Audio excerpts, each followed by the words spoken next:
प्रिय संस्कृत मित्राणी, नमो नमः। मैं दीपमाला उपाध्याय आप सबका स्वागत करती हूँ। आज मैं शब्दरूप के क्रम में आकारांत स्त्रीलिंग लता का एवं इकारांत स्त्रीलिंग नदी शब्दरूप को लेकर उपस्थित हूँ। इसके पहले अकारांत पुल्लिंग शब्द, इकारांत पुल्लिंग शब्द एवं उकारांत पुल्लिंग शब्द को पढ़ाया जा चुका है। यदि आप अभी तक नहीं देखे हैं तो हमारे चैनल पर व्याकरण नाम से बने हुए प्लेलिस्ट में जाकर अवश्य देख लें। प्लेलिस्ट का लिंक डिस्क्रिप्शन बॉक्स में भी दिया गया है। शब्द रूप को याद करने का बहुत ही आसान तरीका बताया गया है। आज हम लोग आकारांत स्त्रीलिंग लता शब्द रूप को ट्रिक के माध्यम से पढ़ेंगे। लतावत लिखा हुआ है। लतावत का मतलब हुआ जितने भी आकारांत स्त्रीलिंग शब्द है वो सभी लता के समान चलेंगे। अब आकारांत स्त्रीलिंग शब्द किसे कहेंगे? अर्थात जिस स्त्रीलिंग शब्द के अंत में आ आए उसे हम आकारांत स्त्रीलिंग शब्द कहेंगे। जैसे सीता, गीता, बालिका, शिक्षिका, अध्यापिका, लता, रमा इत्यादि। तो सबसे पहले एक वचन की ट्रिक को देखेंगे। क्या है? मया यई दो याहयाम। बस आपको इतना ही याद करना है। मया यई दो याहयाम। मया यई दो याहयाम। अब इसके एक वचन की रूप को देख लेते हैं। सबसे पहले प्रथमा विभक्ति तो याद ही हो जाती है। लता लते लताह। लता लते लताह प्रथमा तो आपको याद है। ट्रिक में द्वितीय विभक्ति से दिया गया है। तो ट्रिक में क्या था? म या यई दो याहयाम। तो म है, म या यई दो याह, दो बार याह लगा और याम। ये शब्द कहाँ लगेंगे? अंत में। और मूल शब्द क्या है हमारा? लता। म या यई दो याम लिख के उसके आगे बस लता लिख दीजिए। ध्यान दीजिए यहाँ पर या जहाँ लगा हुआ है लता या नहीं है, लतया हटा दीजिएगा। एक थोड़ा सा ध्यान तो देना ही पड़ेगा। लता लते लताह, लताम लते लताह। तो एक वचन में क्या होगा? लता लताम लतया, लतायै लतायह, लतायह लतायाम। और संबोधन को देख लीजिए। हे लते हे लते हे लताह। ठीक है। लता लताम लतया, लतायै लतायह, लतायह लतायाम, हे लते। अब द्विवचन के ट्रिक को देख लेते हैं। द्विवचन में क्या दिया गया है? दो ए तीन भ्याम दो योह। द्विवचन का तो बहुत आसान होता है। दो ए तीन भ्याम दो योह। देखते हैं कहाँ लगा है ये। क्या है? दो ए लते लते। तो पहला तो आपको याद है लता लते लताह। तो द्विवचन में प्रथमा और द्वितीया दोनों में लते लते कर देंगे। तीन भ्याम तो तृतीया, चतुर्थी, पंचमी सभी शब्द रूप में भ्याम भ्याम होता है। लताभ्याम लताभ्याम लताभ्याम। और दो योह। षष्ठी और सप्तमी द्विवचन का रूप लगभग समान होता है। आपको ये भी देखना होगा कि कौन सा समान होता है और कहाँ पर थोड़ा सा अंतर होता है। तो आप ध्यान देंगे कि तृतीया, चतुर्थी, पंचमी का जो द्विवचन है वो लगभग वो समान होता है। लताभ्याम लताभ्याम लताभ्याम। षष्ठी और सप्तमी का द्विवचन समान होता है। बहुवचन में चतुर्थी और पंचमी समान होता है। लताभ्यः लताभ्यः। और प्रथमा और द्वितीया में द्विवचन एवं बहुवचन समान रूप से चलता है। अब क्या था? दो ए लते लते, तीन भ्याम लताभ्याम लताभ्याम लताभ्याम और दो योह लतयोह लतयोह। और द्विवचन संबोधन में क्या है? हे लते हे लते हे लते हे लताह। अब बहुवचन की ट्रिक को देख लेते हैं। क्या है? दो आह एक भी दोभ्यः नामसु। दो आह एक भी दोभ्यः नामसु। ठीक है, दो आह एक भी दोभ्यः नामसु। देखते हैं, दो आह अर्थात लताः लताः आह, लताः लताः, एक भी दोभ्यः नामसु। ठीक है, लताः लताः लताभिः लताभ्यः लताभ्यः लतानां लतासु हे लताः। क्या है? दो आह एक भी दोभ्यः नामसु। अच्छा, चलिए एक वचन में बताइए क्या है? म या यई दो याह्याम। म या यई दो याह्याम। इसमें क्या है? दो ए तीन भ्याम दो योह। बहुवचन में क्या है? देख करके अब पता लगा सकते हैं। दो आह एक भी दो भ्यः नामसु। अब दूसरा ट्रिक हम लोग गीत के माध्यम से करेंगे, गा गा कर करेंगे। तो कैसे करेंगे? पहले एक अंगुली पर एक अंगुली को प्रथमा विभक्ति बना लीजिए और उस पर 3 बार अर्थात तीनों वचनों को काउंट करेंगे।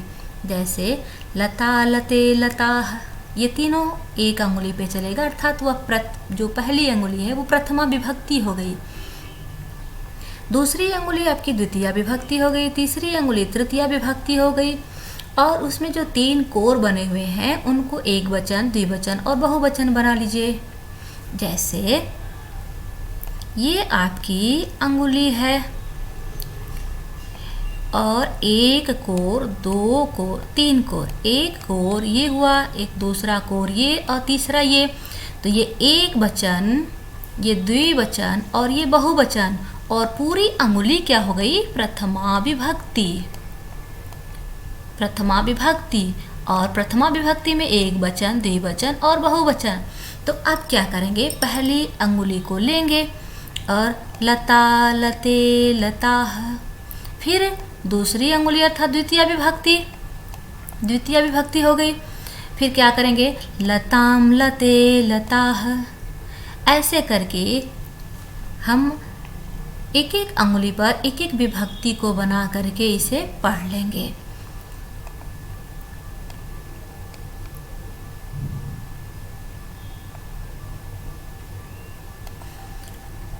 फिर से देखते हैं, लता लते लताः, लताम लते लताः, लतया लताभ्याम लताभिः, लतायै लताभ्याम लताभ्यः, लता लते लताः, लताम लते लताः, लतया लताभ्याम लताभिः, लतायै लताभ्याम लताभ्यः। पंचमी में आ जाए, लतायाः लताभ्याम लताभ्यः, लतायाः लतयोः लतानां, लतायां लतयोः लतासु हे लते लताः। लता लते लताः, लतां लते लताः, लतया लताभ्याम लताभिः, लतायै लताभ्याम लताभ्यः, लतायाः लताभ्याम लताभ्यः, लतायाः लतयोः लतानां, लतायां लतयोः लतासु हे लते लताः। मुझे उम्मीद है कि आपको दोनों ट्रिक पसंद आया होगा। यदि पसंद आया तो कमेंट के माध्यम से ज़रूर बताएं। अब देख लेते हैं इकारांत स्त्रीलिंग नदीवत अर्थात ऐसे स्त्रीलिंग शब्द जिसके अंत में दीर्घ ई की मात्रा लगी हो उसे हम इकारांत कहेंगे और वह शब्द स्त्रीलिंग का हो अर्थात स्त्री जाति का बोध कराने वाला हो। जैसे नदी, तो नदी के एक वचन के ट्रिक को देख लेते हैं। क्या है? मया यई दो याहयाम, मया यई दो याहयाम, 1 2 3 4 5 6 अर्थात जो प्रथमा है उसमें किसी का भी नहीं दिया गया है प्रथमा विभक्ति का आपको याद कर लेना है। मया यई दो याहयाम, मया यई दो याहयाम। देखते हैं, शब्द है नदी नद्यौ नद्यः, नदी नद्यौ नद्यः क्या है? मया यई दो याहयाम है ना। मा या यई 2 बार या है और याम, मया यई 2 याम। नदी नद्यो नद्यः एक प्रथमा विभक्ति तो आपको याद कर लेना है। फिर म या यई या 2 याम याद करना है और इसमें देखना, थोड़ा सा ध्यान देना है कि कहाँ पर नदी है, कहाँ पे नद हो गया है।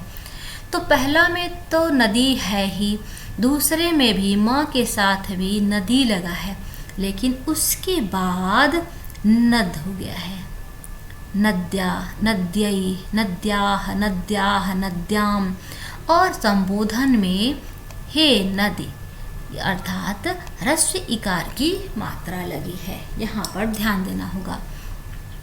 तो क्या बना? नदी, नदीम, नद्या, नद्यै, नद्यः, नद्यः, नद्याम, नदी।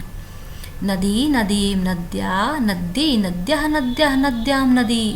हे नदी। द्विवचन के ट्रिक को देख लेते हैं। द्विवचन में है 2 यौ 3 भ्याम 2 योः। 2 यौ 3 भ्याम 2 यौ 2 योः। देखते हैं। 2 यौ, 2 यौ, नद्यौ, नद्यौ, नदीयौ मत लिखिएगा, नद्यौ। तो 2 यौ 3 भ्याम, नदीभ्याम, नदीभ्याम, नदीभ्याम। 2 योः, नद्योः, नद्योः, हे नद्यौ। नद्यौ, नद्यौ, नदीभ्याम, नदीभ्याम, नदीभ्याम, नद्योः, नद्यो, हे नद्यो। बहुवचन के ट्रिक को देख लेते हैं। यह एक भी 2भ्यः नामसु। यह एक भी 2भ्यः नामसु। क्या है? यह बहुवचन के ट्रिक में एक ये वर्ण छूट गया था। यह हा का मतलब हुआ यहाँ पर विसर्ग। हा इसलिए लिखे क्योंकि इसके पहले भी विसर्ग लगा हुआ है, तो आप कंफ्यूज हो सकते हैं। हा के बाद हा का मतलब हुआ विसर्ग, हमें विसर्ग का प्रयोग करना है। यह हा एक भी 2भ्यः नामसु। अब यहाँ देखते हैं, यह हो गया, ये विसर्ग अर्थात जो मूल शब्द है उसके बाद विसर्ग का प्रयोग करना है। फिर एक भी 2भ्यः और नाम सु अर्थात नद्यः, नदिः, नदीभिः, नदीभ्यः, नदीभ्यः, नदीनां, नदीषु, हे नद्यः। अब दूसरे ट्रिक को देख लेते हैं। यहाँ पर जैसे पहले में बताया गया था कि एक एक अंगुली को एक विभक्ति बनाएंगे और उस पे स्थित जो 3 कोर है उसको आप तीनों वचन के रूप में इंगित कर देंगे। जैसे यह प्रथमा विभक्ति हो गई और यह एक वचन, द्विवचन और बहुवचन हो गया। अब इस पर आप नदी के शब्द रूप को बोलते जाएंगे। जैसे नदी, नद्यौ, नद्यः, नदीं, नद्यौ, नदीः, नद्या, नदीभ्यां, नदीभिः, नद्यै, नदीभ्यां, नदीभ्यः, नद्यः, नदीभ्यां, नदीभ्यः, नद्यः, नद्यो, नदीनां, नद्यां, नद्यो, नदीषु, हे नदी, हे नद्यो, हे नद्यः, नदी, नद्यौ, नद्यः, नदीं, नद्यौ, नदीः, नद्या, नदीभ्यां, नदीभिः, नद्यै, नदीभ्यां, नदीभ्यः, नद्यः, नदीभ्यां, नदीभ्यः, नद्यः, नद्यो, नदीनां, नद्यां, नद्यो, नदीषु, हे नदी, हे नद्यो, हे नद्यः। इस प्रकार से यहाँ पर आकारांत स्त्रीलिंग एवं इकारांत स्त्रीलिंग का शब्द रूप पूर्ण होता है। मुझे उम्मीद है कि आप लोगों को यह वीडियो पसंद आई होगी। यह ट्रिक कैसा लगा आप कमेंट के माध्यम से ज़रूर बताएं। धन्यवाद। फिर मिलती हूँ ऐसे ही ट्रिक के साथ, नए वीडियो के साथ। तब तक के लिए नमस्कार, धन्यवाद।